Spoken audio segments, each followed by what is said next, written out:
Let's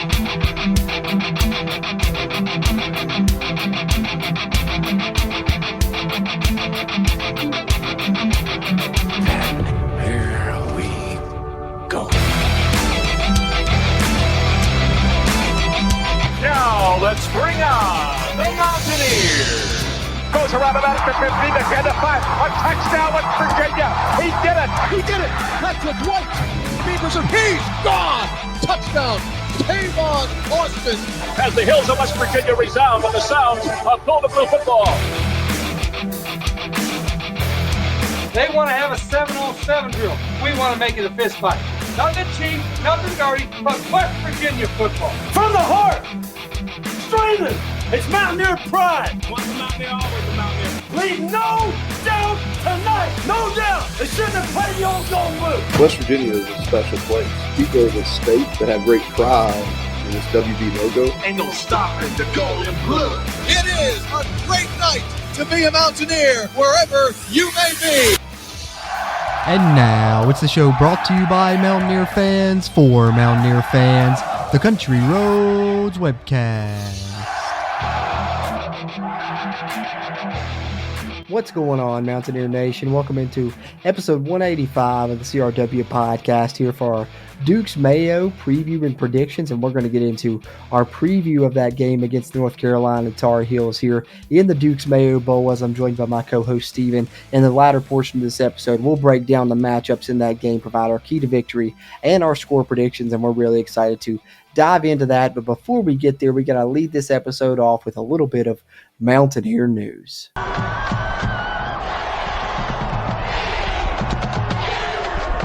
All right, leading off Mountaineer news here, and something you've probably already heard before, reported over on the Country Roads webcast YouTube channel, among other places. But this article here comes from WVSportsNow.com. Our friend Mike Ostie over there, and we're appreciative in being a part of the Sports Now family of networks. Be sure to head over to WVSportsNow.com, where you can find not only great Mountaineer sports content all the time, but you can also find video versions of episodes of the Country Roads webcast there on their site as well. So all the more reason to head over there if you don't already and check out their content. But Beanie Bishop was named a consensus All-American just a week ago, announced by the university, becoming only the 13th consensus All-American in the history of the WVU football program. So very high honors, and certainly wanted to take a second out here on Mountaineer News to recognize this great achievement for Beanie Bishop.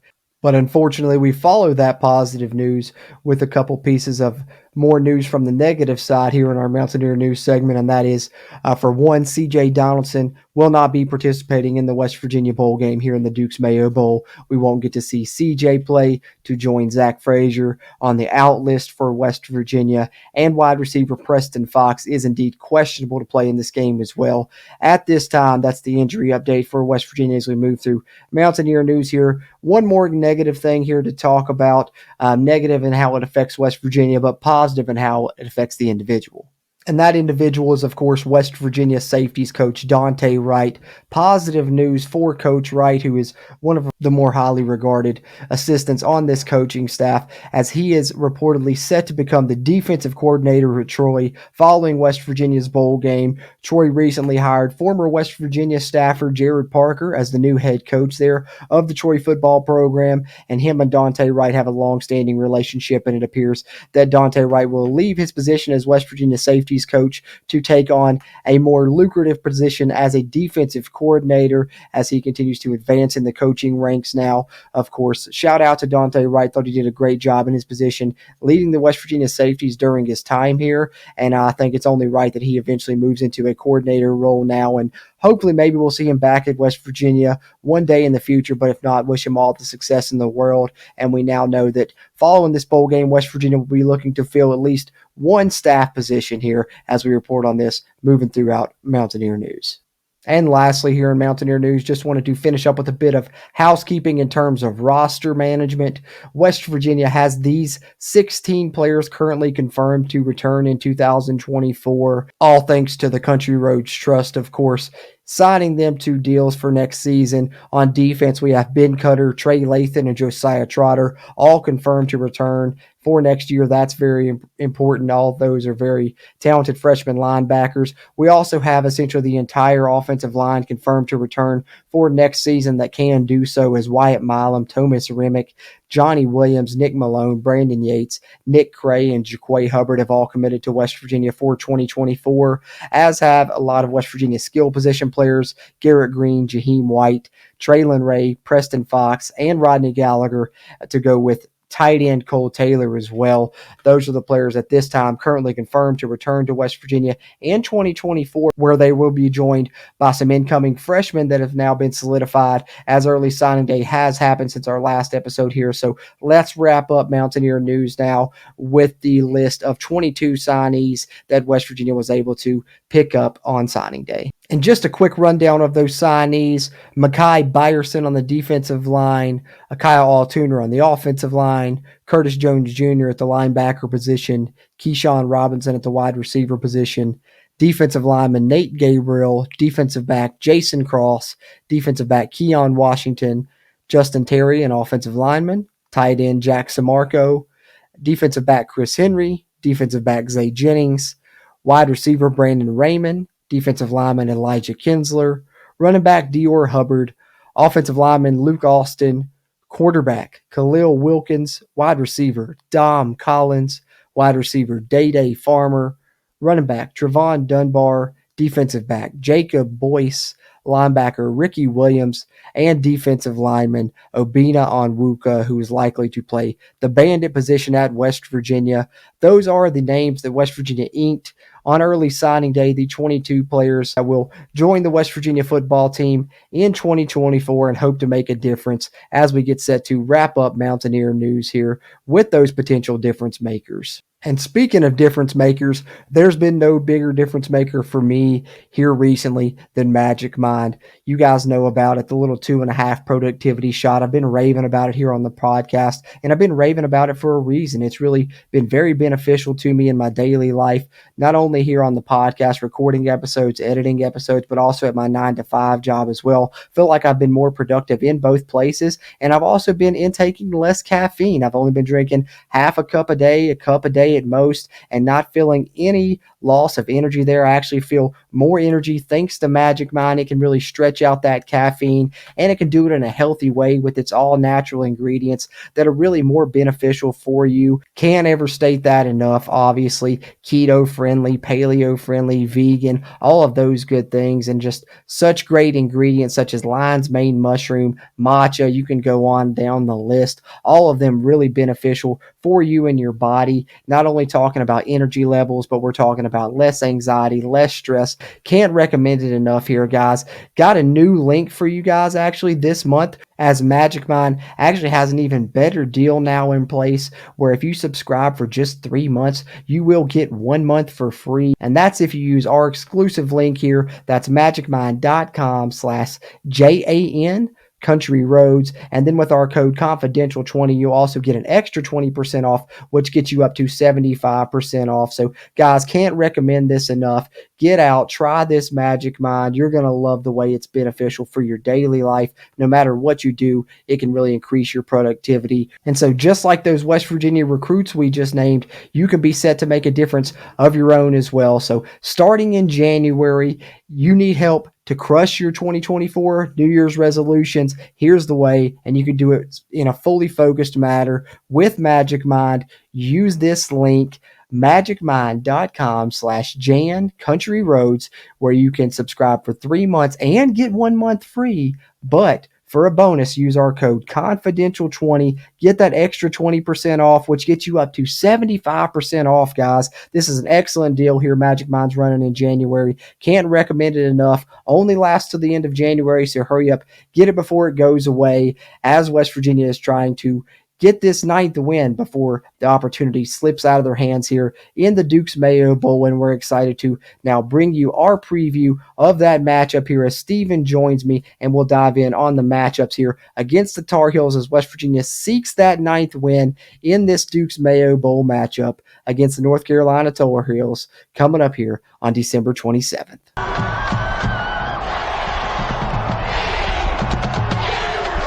All right, Mountaineer Nation, here we are with our main segment on episode 185, the stuff you've all been waiting for. We're going to dive in on our prediction for the Duke's Mayo Bowl as 8-4 West Virginia gets set to take on 8-4 North Carolina. They're in Charlotte, and joining me to help me break this one down, my co-host, Steven. How's it going, Steven? Pretty good, man. How you been? I can't complain, man. Excited to get to see the Mountaineers bowling this year. Feels like it's been a while, and we're in a good place. Positive place right now for the fan base, and I think a lot of good things heading into this one. I'm excited. Excited, man. Yeah, I'm excited, man. This is it's got a lot of good energy going into this bowl game. I remember the last time. I think the last bowl game we won was the Cactus Bowl. Am I mistaken about that? Sounds or Liberty Bowl, Army. Liberty Bowl. Yeah, Or that one slips the mind. both of those games. I guess you could make the argument as not to say that I wasn't excited per se, but I wasn't really like amped up about that bowl game. But I think West Virginia truly lucked out getting the bowl game that they did. Getting the trade places with a potential SEC team. So yeah, I'm a little bit more amped up about this one than normal. It feels not like a New Year's six-day game would, or one of the what is equal to what the BCS bowl games were, but still one of those upper tier ones. Yeah, I think no slight to the Big 12's bowl tie-ins necessarily, but I think a lot of the time it sees us going to Texas or Arizona or somewhere like that. So I think for the fans' perspective, for West Virginia's side, this one certainly works out a lot better being there in Charlotte and kind of more of one of the traditional bowls that West Virginia used to go to. Back in the day, it was the Continental Tire Bowl, and then of course last time the Meineke Car Care Bowl, which I think the coolest tidbit is that game took place on December 27th, just like this one is about to. So it's going to be exactly 15 years to the day the last time they played, and the last time they played being at Bank of America Stadium there in Charlotte as well. So pretty cool fun fact. I know you're going to get to be in attendance for the game, Steve, and I'm unfortunately got to work that morning. I'll be catching it on TV there on ESPN or ESPN Plus. But, opening thoughts, I know, like I said, you're going to get to travel there. So how are you feeling about the matchup with North Carolina? Just going down there kind of before we break it down, on both sides of the ball, I guess, just kind of from a wider perspective, how are you feeling about this matchup with the Tar Heels? I'm feeling pretty good about it overall. I think that especially with the guys that they've announced that UNC has opting out of the bowl game and or entering the transfer portal. I think that increases our chances of winning. I think that we've really, especially towards the latter part of the season with Gigi, I think we really caught fire there for a little bit. So I expect that to continue.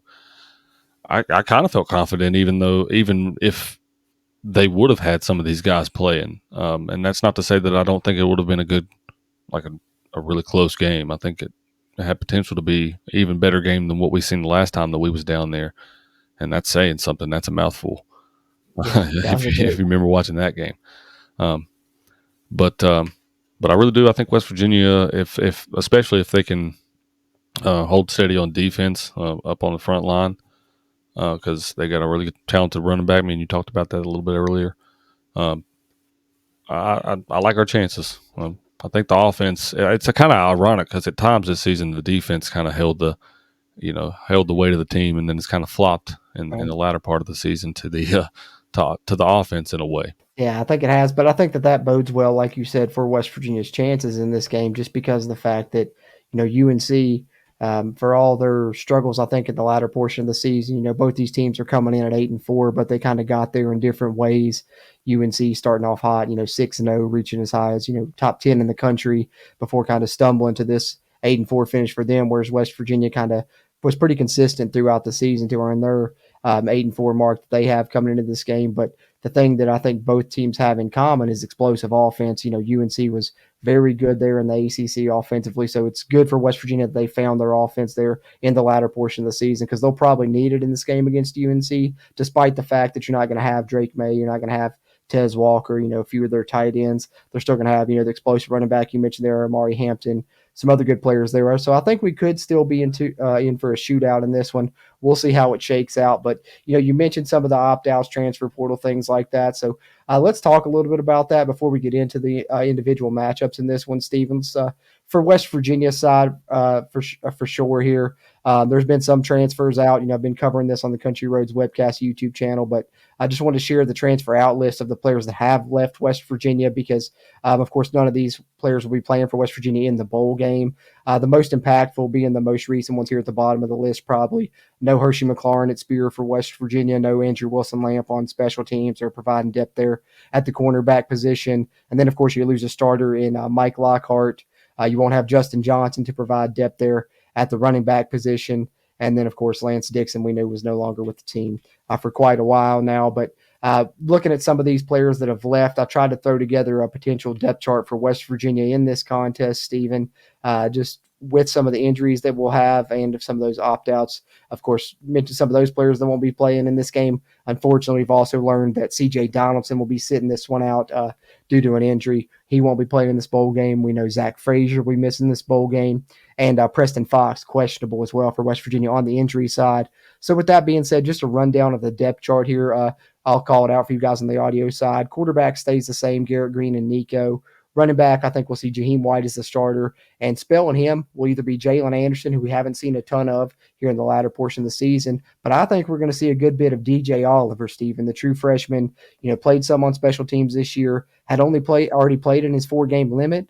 But with the NCAA passing the rule that you can play in the bowl game and it not counting, he can still play in this game and still be a redshirt freshman next season. So West Virginia is going to use him, Neil Brown said, not only at the running back position, but he may be back a kick returner for the Mountaineers in this game also. But any thoughts there on DJ Oliver before I move through this depth chart, Stephen? Because he's a guy that I'm really excited about.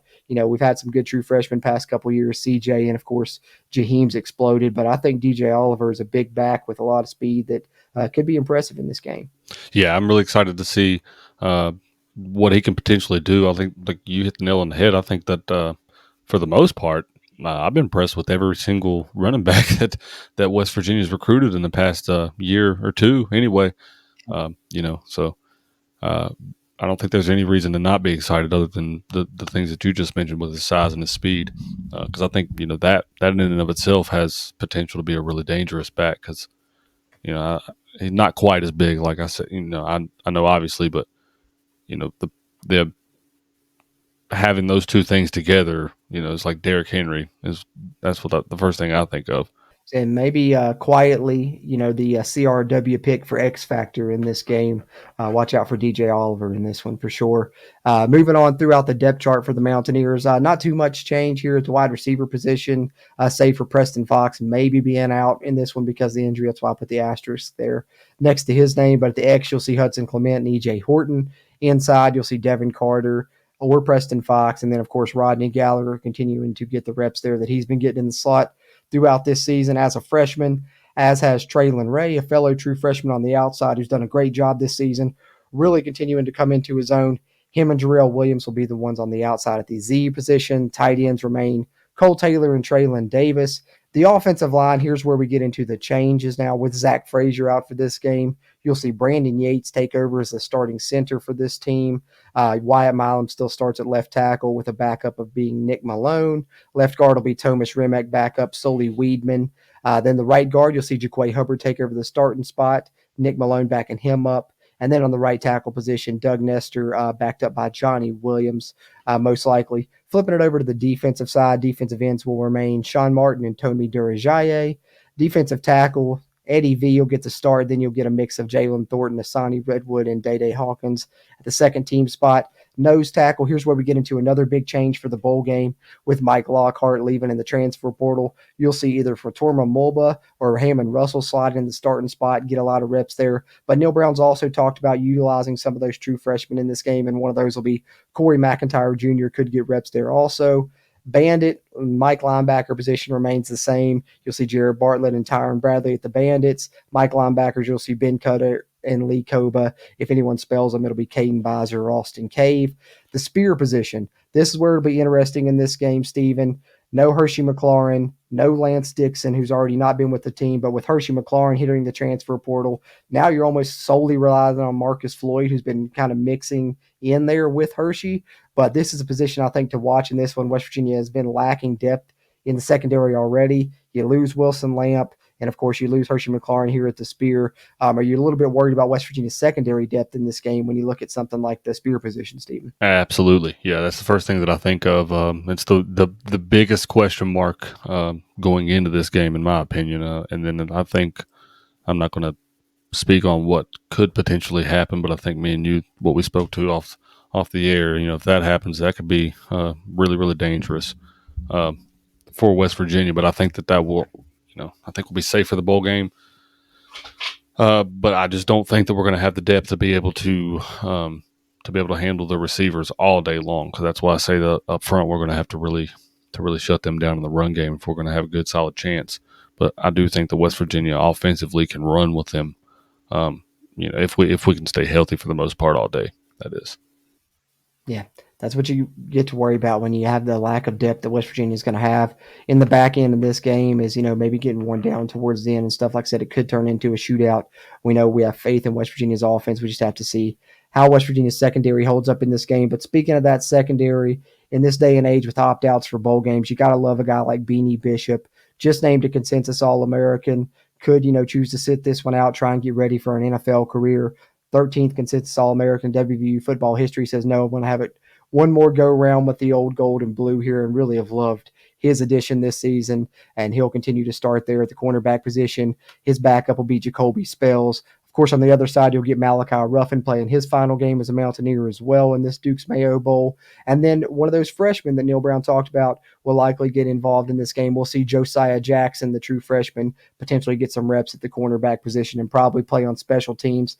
Then at the safety, this is where it gets a little bit hairy as well, where you have Marcus Floyd going to have to play essentially the spear position now also. Pretty much Aubrey Burks and Anthony Wilson are going to have to play the whole game. Neil Brown talked about when they can spell them, they can move Malachi Ruffin back to safety if they need to spell one of those two, and you can slide Jacoby Spells in on the opposite side of Beanie Bishop if necessary. We'll see how often West Virginia chooses to do that in this game. Kicker and punter remain the same, Michael Hayes and Oliver Straw. Return man will be a little bit different in this game. Neil Brown said it looks like they're probably going to plan to use DJ Oliver and maybe Rodney Gallagher on kick returns, and punt return sounds like it'll likely be handled by Beanie Bishop if Preston Fox can't go for the Mountaineers. So wanted to update West Virginia's depth chart there. And then as far as North Carolina is concerned, we know they're going to have several players out in this game as well. Quarterback Drake May being one of them. So we'll see true freshman Connor Harrell get the start there for them. He's an explosive, athletic quarterback, a strong arm, definitely can still be dangerous for this North Carolina offense that will have some explosiveness to it, despite the fact they'll be missing Tez Walker and some other players there at the wide receiver and tight end positions. They still have some playmakers there, Nate McCollum, Gavin Blackwell, J.J. Jones, to name a few. And the scariest playmaker on this North Carolina offense, I think, is running back Amarion Hampton, one of the top running backs in the country this year, top in the ACC, and certainly an explosive North Carolina offense, and he was a big part of the reason why there, Stephen. So getting into a little bit of the matchups now, I know we talked about it briefly, but when you break it down, you mentioned West Virginia needing to stop this North Carolina run game. I think that's going to be a major key here, and especially, though, when you look at that, if they try and lull you to sleep, then the back end's going to have to hold up, potentially get some play action and some deep shots from Harrell. And then as a Mountaineer fan, I think we get a little bit worried when it's a dual threat quarterback also. We've had some trouble with those over our history, despite the fact that we've done pretty good against them this season. Further thoughts on this West Virginia defense versus this North Carolina offense? Do you think the Mountaineers have an advantage with some of the players North Carolina has out, or do you think with Hampton's explosiveness and some of the weapons, it's still a bit of a wash here as far as the matchup is concerned? To be quite honest with you, I hate to give you this answer, but I think that there's too many unknowns to be confident or none, not confident in it. Because for one, Marcus Floyd's, looking at the depth chart, Marcus Floyd is going to be, dog tired by the end of the day, because this man is going to be all over that field, at one point or another. So, I think with the way that we're stretched thin, what I can only expect is the multitude of inexperience on the offensive side for UNC. It's going to be a really interesting thing to watch in the game for both sides. Yeah, I really don't know if I can give you a confident answer either way on that one, just because there's so many unknowns. No, I'm right there with you. I kind of echo that because this is the big question mark for me in the game, just because you don't really know what to expect, and that can go one of two ways. It can be an advantage for you in a major way when you're talking about, Connor Hale and some of these other skill position guys he's going to be throwing to. You haven't seen a ton of them. I think they're kind of a true freshman there at tight end as they're missing several of those guys. A lot of these wide receivers haven't played a ton this season. I know they did have multiple receivers over 60 receptions on the year, but, when it's an unknown, you never know. It also, you don't have film on the guy, so you never know how they're going to come out and attack you. It could be one of those games where you have an adjustment period. Maybe North Carolina's offense starts off hot. West Virginia has to figure out a way to slow that down, and then after some adjustment, the defense will play better. But certainly there's a lot of unknowns. West Virginia missing some starters on defense. North Carolina missing some starters on offense. So we'll see how that one shakes out. I think I'm going to have to call it a wash myself there on that side, Stephen, as well, just because, like you said, too many unknowns. I think that's a great way to put it there. But flip it over a little bit, and this is the side that I'm really excited about, I think, for the Mountaineers, just because of how, I guess, explosive our offense was in the latter portion of this season, with some of the young pieces really starting to come into their own, mainly Jaheim White, who you guys follow us here on the CRW and know I'm a huge fan of. But when you look at this matchup against UNC, they're going to be missing their top player on that defensive side, Cedric Gray, who's going to be getting prepared for the NFL draft. He led them in tackles, TFLs, sacks, was really kind of a do-it-all guy for them. They're also missing a couple players in the secondary there. Elijah Hustle, one of their top cover guys, I think is going to be out. So we'll see how they manage their back end there with some absences there. And, of course, Cedric Gray, I think, is a big absence for them on the defensive side, much like May on the offense. But, of course, looking at this West Virginia offense matching up against this Carolina defense, I'll lead it off and kind of give my opinion here. And I think this is certainly advantage West Virginia. Even if Cedric Gray was playing, I might feel that way because of, I talked about West Virginia's explosiveness, but this was North Carolina's Achilles heel this year, was their defense. They were kind of the bottom of the ACC, I think, in run defense, near the bottom in pass defense as well.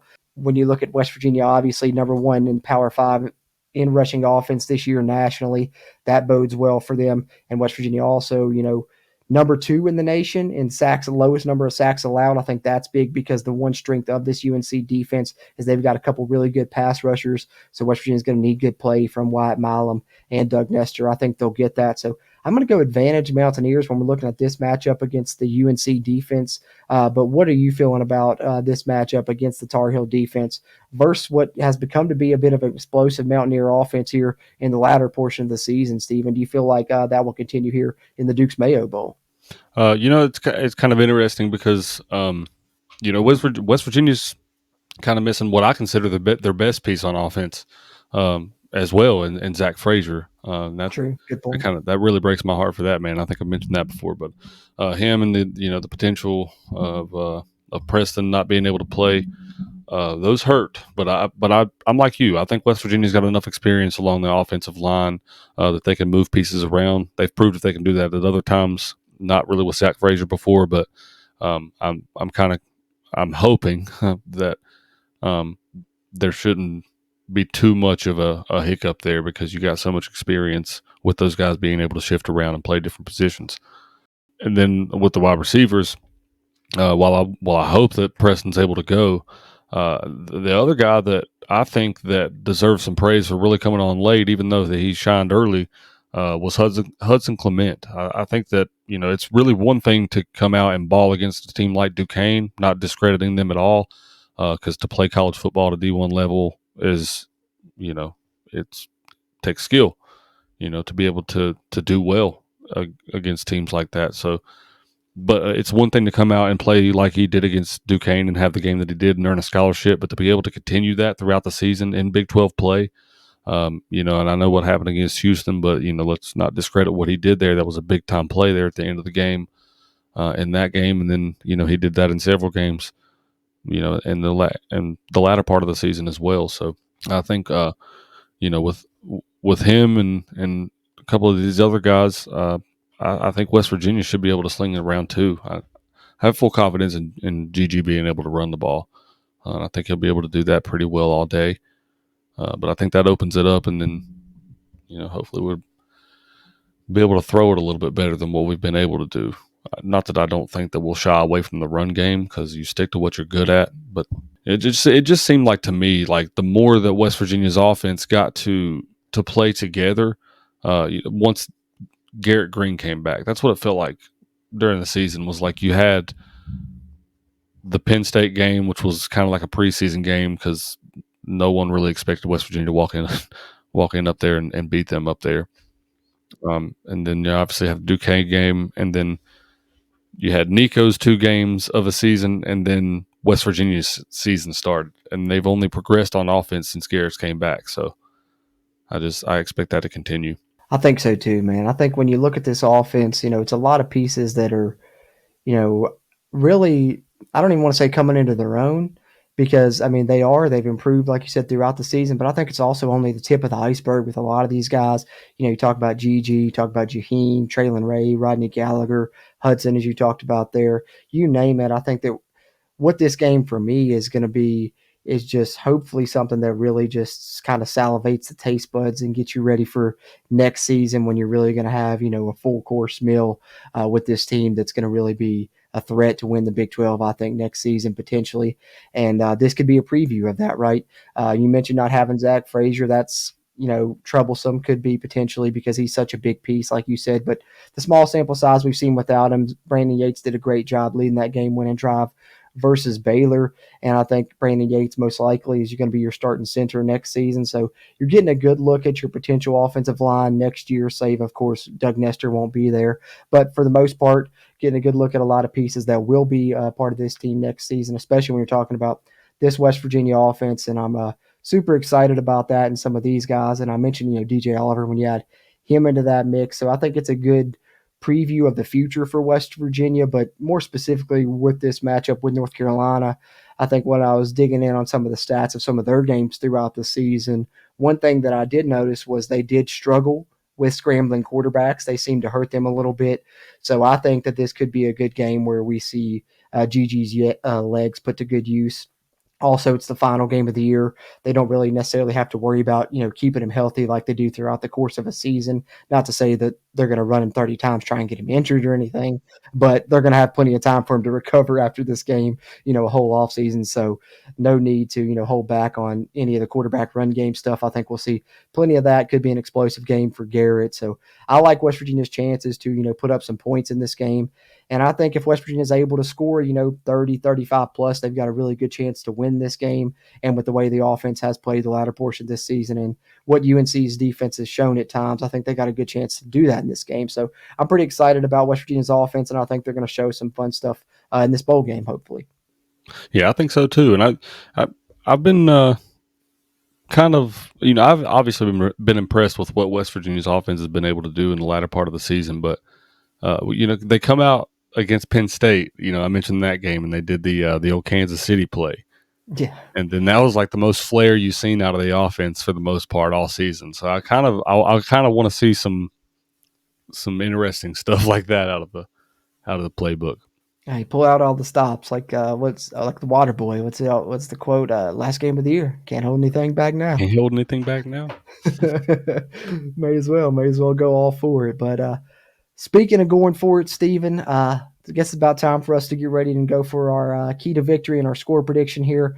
Before we do that, let's pull this up here on ESPN, the matchup preview here for UNC and West Virginia, just to give you guys the info of the game in case you have forgotten here in the lead up. I know it's been about a month since the bowl game was announced, but it's December 27th coming up this Wednesday, coming up after Christmas. We're recording this before Christmas. Going to try and get it out to you guys ahead of Christmas. So maybe after opening your presents, you're waiting on Christmas dinner to be ready. You can throw in an earbud, listen to this episode, get you prepared for the bowl game coming up in a few short days there. 5:30 kick, going to be on ESPN and on ESPN Plus, whichever way you want to choose to watch it there. Or hopefully maybe you're in Charlotte there attending it if you're lucky. West Virginia currently favored by 6.5 at the time we're recording this game.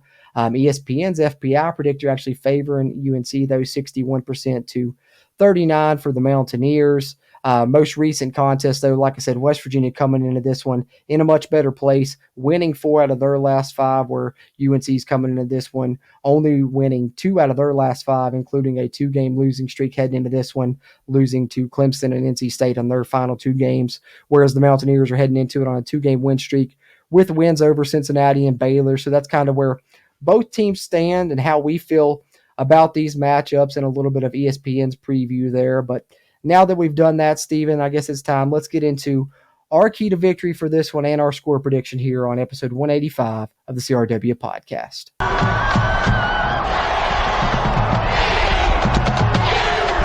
All right, key to victory and score prediction here for our Dukes Mayo Bowl episode. Steven, I'll let you hit it first. What's your key to victory in this one for West Virginia, providing us with a bowl win, getting a 9th win in the season, and potentially ending in the top 25 here to finish out 2023 successfully?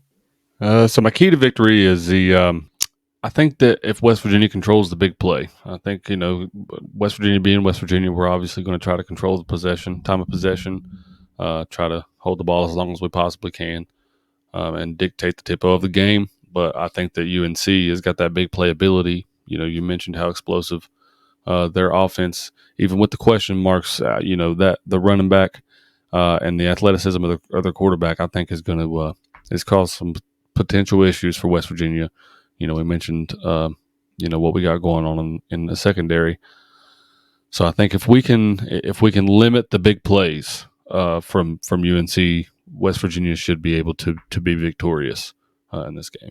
Yeah, I like that because I think that that's big in this game. When you look at the way UNC set up in this one, without Drake May, they talked about the quarterback Harold. We know about his athleticism, how explosive he can be with his legs. But I think our staff is talking about, his main strength is, throwing deep streaks and throwing, deep post balls. So I think for West Virginia, if they can, kind of not get beat over the top, like you said, limit that big play, force him to throw into tight windows, he's probably going to be a bit more uncomfortable doing that. So I think, flood it with zone, don't get beat with the big play, stop the run, and you're in good spots. So I like that. Limiting the big play, I think, is going to be a definite key, and it kind of goes hand in hand with mine, and I kind of probably touched on it, maybe gave it away a little bit earlier when I was teasing it, but I think it's just the run game in this one. I think for West Virginia, both stopping the run and, of course, having success on the offensive side. I'm fairly confident, almost extremely confident that we will have success running the football on the offensive side. It's stopping Amari Hampton on the UNC's offense that I'm, most worried about in this game, and I think is the major key. So I think, stopping the run game and having success in the run will be my key to victory. And I guess we'll jump to prediction, though, Steven, and I'll go ahead and give mine first since you threw us your key to victory first. For me in this one, I mentioned it potentially getting to a shootout. UNC does have an explosive offense despite some of the pieces that they're missing, but I think West Virginia has an advantage on the opposite side. I think West Virginia will certainly be able to score a lot. I mentioned earlier that I thought if they scored over 30, 35, they'd probably win this football game or at least have a great chance to do that. And I think they're going to definitely get over that threshold. I've got West Virginia scoring 38, and I've got them holding UNC under 30, just barely. I've got West Virginia winning this game by 10 points, covering the spread as it stands currently. I got West Virginia coming out ahead in the Dukes Mayo Bowl, 38-28, getting a 10-point victory over UNC, and we're going to see Coach Neil Brown instead of Coach Mac Brown take a Mayo bath at the end of this one. That's what I think, Steven, but how are you feeling? What's your prediction here for West Virginia's bowl game here to end the 2023 season? So as well as probably most of the viewers who's been a fan of this show for a long time, how big I am on the similarities between current teams and the teams of West Virginia past, right? West Virginia played UNC 10 years to the day in the same bowl game in the same stadium. I was in attendance for that game. I'm going to be in attendance for this game as well. While the game of college football has changed drastically in that amount of time, and you didn't really deal with the transfer portal, guys opting out, things like that so much back in the day. I still think that the way that this game lines up, it has a lot of similarities. I think the biggest thing that to me that stood out was I've compared, while I want to echo what I've said in the past also, that he is not him, he is him. First, he is him. Gary Green is him. But while he is not the gentleman that I'm about to mention, he reminds me in a lot of ways of the guy that wore number 5. Okay.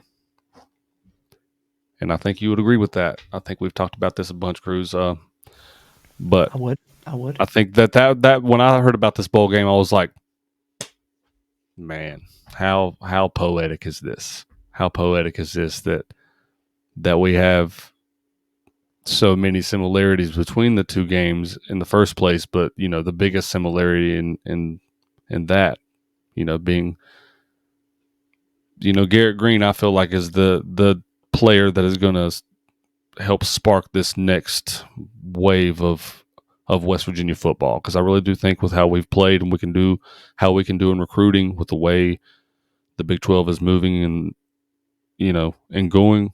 I can't speak right now because I'm just excited. But I think West Virginia is putting themselves in a good spot to be successful. And as hard as that's been able to see before this season started, I think Neil Brown has silenced a lot of these guys that have really been on his and this team's back for a little while. But I say that because I really want to hype Garrett Green up. Okay, there's a lot of similarities between these two games, so I'm gonna say that this game is gonna have the same score as the last game, 31-30. Okay, I like it. I digressed a lot there, but I man, know, oh it's man, beautiful. I mean, same stadium, same calendar day, 15 years later. I think that it's time, man. It's a good prediction. 31-30. West Virginia came out on top last time. If history repeats itself, we're going to come out on top again. I like it. I like it a lot. I'm a big fan of history repeating itself. Well, and it's funny that you mentioned that, because the running back that Jaheim White reminds me a lot of was the one that stood beside Pat White and wore number 10. And the fact that we have Garrett Green and Jaheim White at the same time, I don't know. Sometimes history does repeat itself. We'll see what happens in the future of West Virginia football. But I think with those two guys, I'm really excited, not only about this bowl game, but about beyond that. But I think we'll start to see, some really good preview of what can come here down the line in Mountaineer football with the offense that we're going to see in this game against UNC, hopefully. Yeah, I'm excited, man. I'm excited. I know there's question marks, and I don't think there's a game that we went into this season that we didn't have question marks, though. So, right, it's the nature of the beast, man. And yep, bowl season. Yeah, you never know what can happen in bowl season. Yep. If you've been watching any of these bowl games lately, that sentiment definitely holds true. Yeah, they've been crazy. So hopefully, if there's anything crazy happening, it's happening in West Virginia's favor and not in North Carolina's. But I think it's going to be a fun one. Should be entertaining, and hopefully everybody tunes in there on December 27th to the Duke's Mayo Bowl, and hopefully we can see West Virginia get a 9th win to end the season. And I think if they're able to get that 9th win, we could see something really important, I guess, from a lot of fans' perspectives, and that's West Virginia maybe finally getting to the top 25 under Neil Brown. I know that's something that a lot of fans have been harping on, is something that he hasn't done yet. So you could not only get a lot of the fans off your back with the successful season he's already had that's kind of quieted a lot of the naysayers, but the other thing you've been hearing is, we haven't been ranked. Well, you win this game, you get your 9th win, you could end ranked, and then that could lead to being ranked preseason next year. So a lot of things kind of at play for West Virginia at this one. I think momentum-wise, it would really go a lot of ways for the fan base for us to be able to find a way to win this game. We're pretty confident that we'll be able to do so, but we'd love to hear your all's opinions. Drop them in the comments. Let us know. We appreciate those interactions as we continue to try and grow Country Roads webcast community throughout Mountaineer Nation. But having said that, I guess that'll pretty much get ready to wrap us up here on episode 185. Steven, any final thoughts here you want to add before we close out here our final game preview of the 2023 season? Be back for a review, but final game preview of the year, man. Anything you want to add here before we close up shop? No, man, just excited. Like you said, first bowl game that we've had in how many years? 3, 2, 3? 3. Been a while. Feels a while. Feels like longer than that.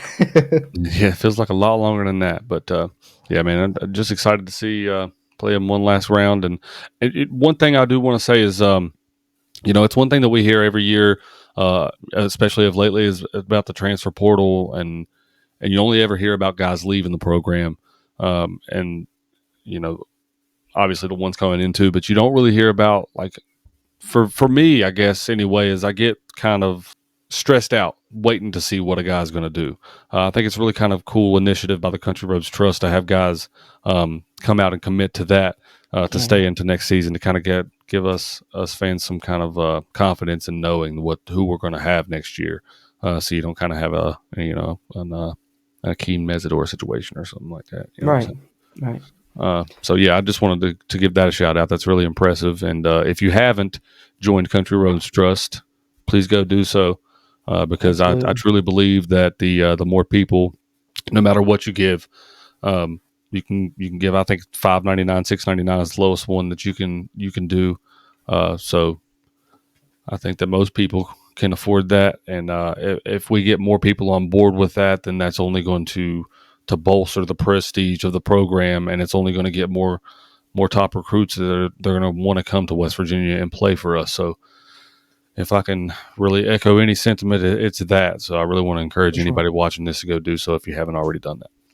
Yeah, definitely. Head over to countryroadstrust.com. Check it out. I mean, even if you can't subscribe and become a member, if you can make a one-time donation, I mean, even as little as you can make, every little bit helps, and it all helps West Virginia, not only in football, but in all other sport. You can designate what sport you want your money to help. Even if you want to go to only football, you can do that. Just so many ways to help contribute to West Virginia here. And in today's day and age, that's how it all goes. And West Virginia is doing a great job this offseason retaining players, as Stephen mentioned there, thanks to the Country Roads Trust. We've also brought in some good transfers. They play a part in that as well, and we help keep that going here. All the fans do that donate. So if you haven't already, be sure to certainly do that. It certainly is a very big thing. Glad you brought that up here, Stephen, and continues to be a good thing for West Virginia there, the Country Roads Trust, bringing back some of these players that we'll see not only in this bowl game, but next season, the Garrett Greens, the Jaheim Whites, all the freshman skill players that we're really excited about to watch in this bowl game. So shout out to Country Roads Trust and the great job they're doing, along with the great job that this West Virginia coaching staff did to get us to 8 wins. And hopefully we're going to get to see them have us reach 9 wins, a plateau that we haven't obviously seen in the Neil Brown era, this being the most successful year that we've had up to this point. But we're super excited to see it end on a high note, potentially here in the Duke's Mayo Bowl. We're excited to watch it, and want to say also, as we end this episode, just want to close by saying Merry Christmas, Mountaineer Nation. Happy holidays, whatever it is you celebrate. Hope it's a great holiday time with you and your friends and family as you celebrate it throughout these next few days. Of course, watching the Duke's Mayo Bowl after Christmas, but during the holidays, hope it's great and safe holiday for everyone. And appreciate y'all tuning into this episode, whether you watch the video version on WVSportsNow.com or tune in the audio version. You can find on any podcast platform you like. Be back for episode 186. We'll be recapping this bowl game and recapping the West Virginia season a little bit as well. So for my co-host Stephen, as always, I'm Jorden Cruz, and until next time, let's go Mountaineers. If you really want to know, then come on, let's go. Take a stroll down those